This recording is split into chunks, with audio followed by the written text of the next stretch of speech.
Hi everyone, this is Michael Blanc from themichaelblanc.com.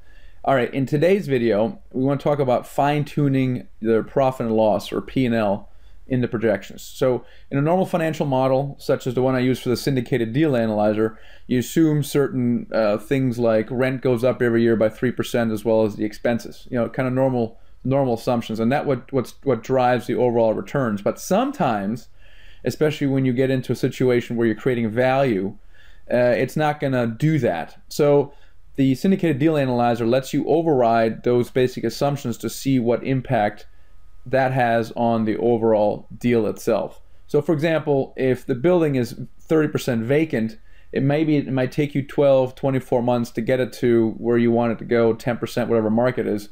And so year one, instead of being 30% vacant, maybe it's 20% vacant, and then maybe year two it's 15% vacant or whatever.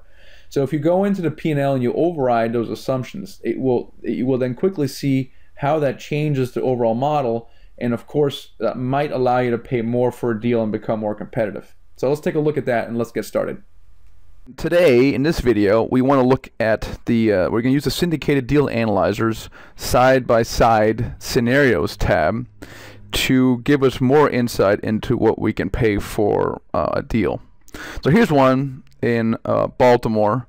There's a 48 unit. The asking price is 2.75 and they're advertising a cap rate of 8.9%. So we'll bring up our trusted Syndicated Deal Analyzer and we'll go through the financials. Here's our asking price and we'll enter the financials as they're reported here.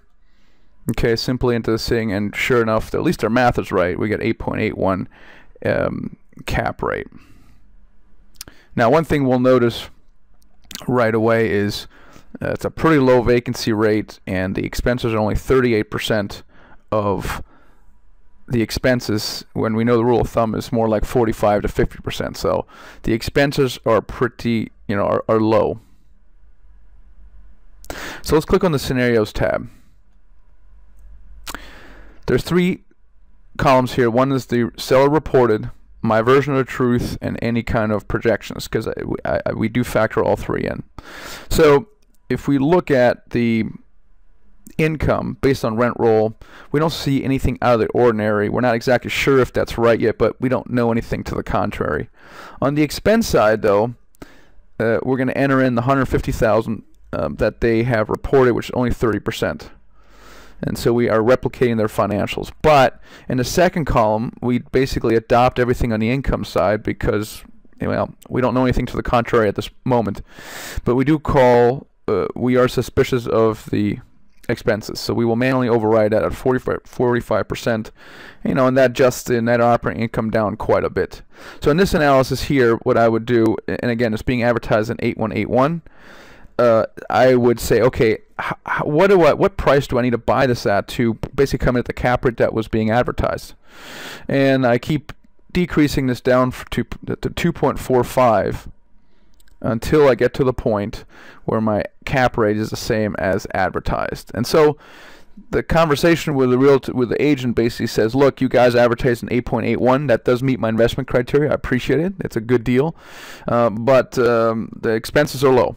And you could go in here and look at the expenses and figure out why it exactly is low.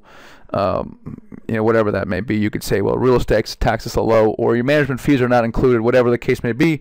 Based on my experience, expenses are at least 45% of a well-run building, and yours are 38%. So in order to preserve the cap rate of 8.81, the most I can pay for this is $2.45 million. So that's an example of how you use the side-by-side version to basically get back to the agent as quickly as possible with some information about why the asking price does not work. In this case, it's the expenses. So I hope that was helpful. Talk to you later.